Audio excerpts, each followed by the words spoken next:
To my YouTube channel study MCQ&M।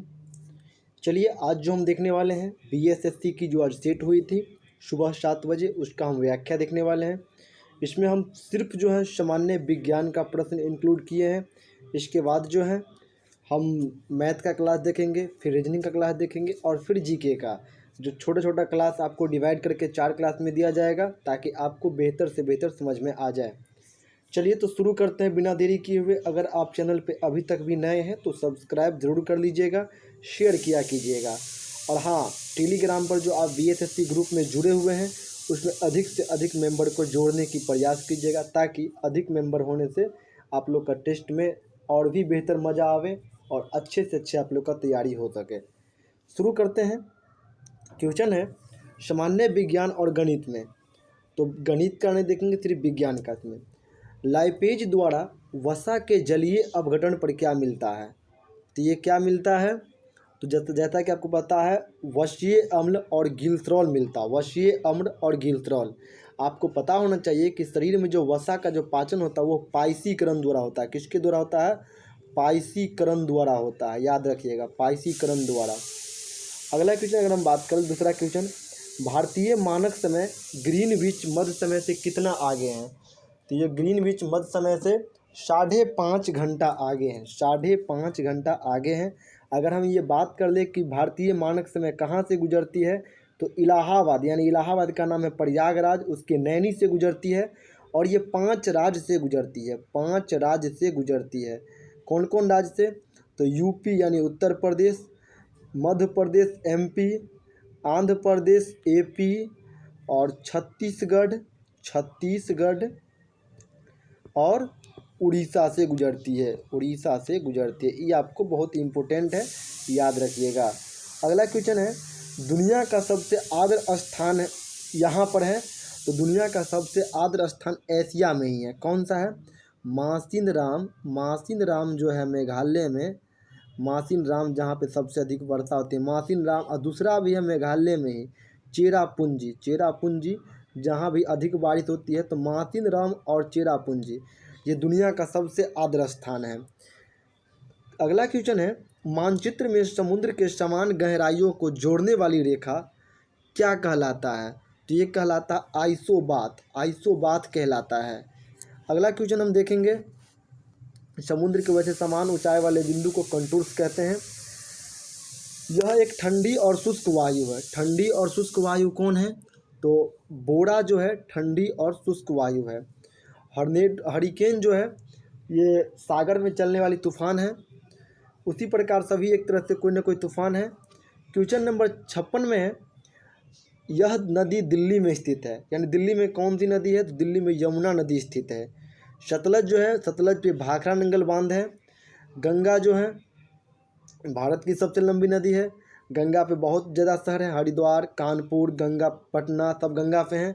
Saryu जो है, ये जो है सरयू के किनारे अयोध्या है। अयोध्या जहाँ पे राम भूमि है, राम की जन्मभूमि, वो सरयू नदी के किनारे हैं। अगला क्वेश्चन हम बात करें, इरावती नदी इसमें से किसमें जाकर मिलती है? तो इरावती नदी जो मिलती है वो बंगाल की खाड़ी में जाकर के मिलती है। आगे हम बात कर लें, नदी का एक उथला विस्तार जो पैदल या गाड़ी से पार किया जा सकता है क्या कहलाता है? तो ये कहलाता है फियोर्ड। क्या कहलाता है? फियोर्ड। अगर बात कर दें लैगून, तो लैगून एक झील है।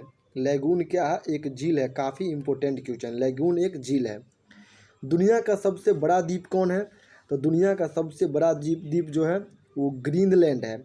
दुनिया का सबसे बड़ा द्वीप ग्रीनलैंड है।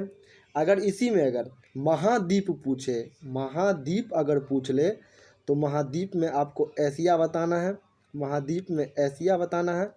अगर इसी में अगर द्वीप समूह पूछ ले, यानी आपको अगर द्वीप समूह पूछे, द्वीप समूह पूछ ले अगर, तो द्वीप समूह अगर पूछेंगे तो बोलिएगा अरब प्रायद्वीप। अच्छा, हाँ वही हो गया, अरब प्रायद्वीप में हो गया। ये इंडोनेशिया द्वीप समूह होगा, इंडोनेशिया। अगर प्रायद्वीप पूछे तब हो जाएगा अरब प्रायद्वीप। अगला क्वेश्चन है, यह एक संगृथी फल है। संगृथी फल कौन है? तो शहतूत जो है एक संगृथिक फल है। शहतूत संगृथिक फल है। अगला है गराज शहर कहाँ पर है, तो गराज शहर जो है वो ऑस्ट्रिया में है, गराज शहर ऑस्ट्रिया में है। आगे बात वैसे सिडनी में, सिडनी जो है ऑस्ट्रेलिया में है। मात्रा यूटी प्लस टी चिन्हों का अर्थ सामान्य का किसका आयाम होता है, तो ये जो होता है एल और टी का आयाम होता है। अगला है क्लासिकल भौतिकी के नियम इन कणों पर लागू होता है जिनका आधार होता है, तो जिनका आधार 10⁻⁸ m होता है, 10⁻⁸ m होता है। लेकिन याद रखिएगा ये जो है छोटा वाला सीन, इसको नहीं भूलिएगा, इस तीन को आपको याद रखना है, छोटा वाला सीन को। कार का एक पहिया जो सड़क पर चल रहा है, अब ये कैसा दर्शाएगा, तो ये कैसा दर्शाएगा, ये स्थैतिक घर्षण और गतिज ऊर्जा। स्थैतिक घर्षण छोटा हो गया, गतिज ऊर्जा, अच्छा स्थैतिक घर्षण बड़ा, उससे बड़ा गतिज ऊर्जा, उससे बड़ा रोलिंग घर्षण, अगला बात करें हम क्वेश्चन का, तो ध्वनि की गति v और माध्यम का घनत्व p के मध्य यह संबंध है, तो यह संबंध जो होगा u बराबर हो जाएगा, u बराबर वैसे नहीं इसको बोल सकते हैं हम, बराबर समझ लीजिए एक तरह से, √1/p। अगला क्वेश्चन है बैंगनी प्रकाश का तरंगदैर्घ्य, इसको बोलते हैं तरंगदैर्घ्य का पारस कितना होता है, तो ये पारस होता है 450 से 500। एक रोगी के शरीर के अंदर देखने के लिए क्या उपयोग होता है, एक रोगी के शरीर के अंदर देखने के लिए प्रकाशीय तंतु का उपयोग होता है। उत्तरी गोलार्ध में सबसे लंबी रात कब होता है, तो सबसे लंबी रात होती है 22 दिसंबर को, जिस दिन सबसे छोटी दिन होती है। अगर दिन पूछे सबसे छोटका तो 22 दिसंबर के, और सबसे लंबी रात तो 22 दिसंबर के। अगला क्वेश्चन है दो बिंदुओं के आवेश के मध्य बल F और उनके मध्य की दूरी r के बीच का संबंध है, तो इसका संबंध है, इसका सही उत्तर हो जाएगा F, यानी इसको हम बराबर ही मानते हैं, तो F बराबर 1/r²। जैसे ही पता चलेगा ये क्या है तब बाद में आपको बता दिया जाएगा। एक लौह चुंबकीय पदार्थ के लिए उसकी चुंबकीय संग्रहता के लिए यह सत्य है, क्या सत्य है, तो अधिक सत्य है। अगला क्वेश्चन है जब प्रकाश दूसरे माध्यम के अंदर जाता है तो क्या होता है, तो ये क्या होता है, उनकी आकृति में परिवर्तन नहीं आता है। 72 मैथ है, 73 मैथ है, 74 भी गणित है, 75 में हम देखेंगे सेल्सियस पैमाने में 5 डिग्री फ़ारेनहाइट बराबर होगा, तो आपको वैसे पता होना चाहिए, इसका फॉर्मूला है एक, ये फार्मूला से अगर बनाते हैं तो आपको आने वाले दिन में एक भी क्वेश्चन गलती नहीं होगा। तो इसका फॉर्मूला है C/5 यानी सेल्सियस बट्टा में 5 बराबर F-32/9, इसका फॉर्मूला है, यानी सेल्सियस बट्टा में 5 बराबर फ़ारेनहाइट -32, तो सेल्सियस बट्टा में हम 5 रहने देंगे, फ़ारेनहाइट दिया हुआ 5 और -32/9, सेल्सियस बट्टा में 5 रहने देंगे, 32 में से 5 गया यानी -27/9, 9 तिया हो गया -3, अब क्या हो जाएगा यानी ये हो गया C/5 बराबर -3/1, ये गुना हो जाएगा तो C बराबर क्या होगा -5 तिया -15 डिग्री। -15 डिग्री किस ऑप्शन में है, ऑप्शन 4 में है। इसे आप ज़रूर याद रखिएगा फॉर्मूला को भी, ताकि आने वाले एग्जाम में आपका प्रश्न गलती ना हो। 76 भी गणित है, इसको नहीं देखेंगे हम, 77 भी गणित है, 78 गणित है, इसको हम गणित वाला वीडियो में देखेंगे, ऐसा नहीं कि नहीं देखेंगे ज़रूर। 88, 89, 82, 83 में है चक्रण क्वांटम संख्या के कितने मान संभव है, तो चक्रण क्वांटम संख्या के कितने मान संभव है, तो आइए हम आसानी से देख सकते हैं 2, 3, 4, 5, तो इसका सही उत्तर क्या होगा, तो इसका सही उत्तर हो जाएगा 2। अगला है एक धातु के फॉस्फेट का सूत्र MHPO4 है, इसके क्लोराइड का सूत्र क्या होगा, तो MCl2, क्लोराइड का सूत्र होगा MCl2। अगला है किसमें sp संकरित कार्बन है, तो sp संकरित कार्बन किसमें है, CH बराबर CH। H बम यानी हाइड्रोजन बम इस पर आधारित है नाभिकीय संलयन पर, नाभिकीय संलयन पर। अगला है, इसका ऑक्सीकरण का अंक सदैव 1 होता है। किसका ऑक्सीकरण का अंक सदैव 1 होता है? तो F का, यानी फ़ारेनहाइट का।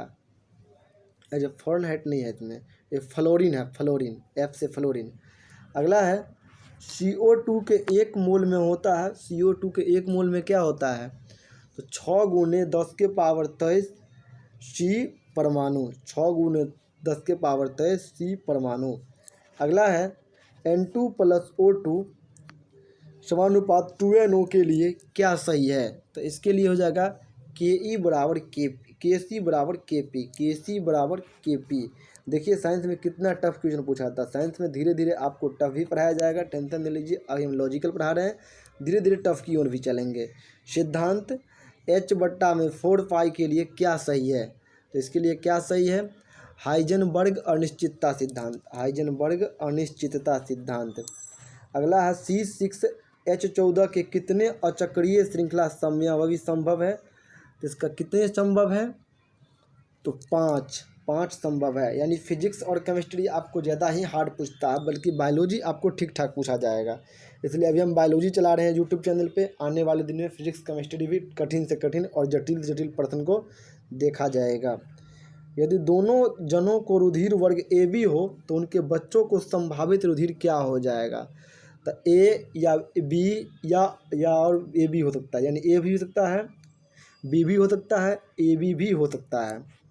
अगला है, भूख लगने पर कोई व्यक्ति सर्वप्रथम उपयोग करता है अपनी, क्या उपयोग करता है? तो ग्लाइकोजन उपयोग करता है। यह एक प्रोटीन नहीं है। क्या प्रोटीन नहीं है? तो लिम्फोसाइट एक प्रोटीन नहीं है, लिम्फोसाइट एक प्रोटीन नहीं है। यह आयन रुधिर प्लाज्मा में उपस्थित नहीं होता है। तो Cu++ रुधिर प्लाज्मा में उपस्थित नहीं होता है। इसकी पोषण विधि हेलोफाइटिक कहलाता है। किसकी पोषण विधि हेलोफाइटिक कहलाता है? तो यूग्लिना की पोषण विधि हेलोफाइटिक कहलाता है। अगला क्वेश्चन है, 97 नंबर क्वेश्चन है, यह स्ट्राई स्त्रावित करता है। तो ये क्या स्त्रावित करता है? अग्नाशय, अग्नाशय स्त्रावित करता है। 98 नंबर क्वेश्चन है, यह श्वसन श्रृंखला का उपयोग कर पादप कोशिका में ऊर्जा का उत्पादन करता है। तो कौन सा करता है? माइटोकॉन्ड्रिया। 99 में है, विषाणु में होता है। विषाणु में क्या होता है? या तो RNA या DNA, या तो RNA या DNA। क्वेश्चन नंबर 100 में है, एक पायस में परिक्षिप्त कणों के आकार इस पारस में होता है। किस पारस में होता है? 10A से 100A, 10A से 100A। चलिए, साइंस की क्लास यहीं समाप्ति होती है। मिलते हैं अगली वीडियो में मैथ का लेकर के। तब तक चैनल पे बने रहें। जय हिंद, जय भारत।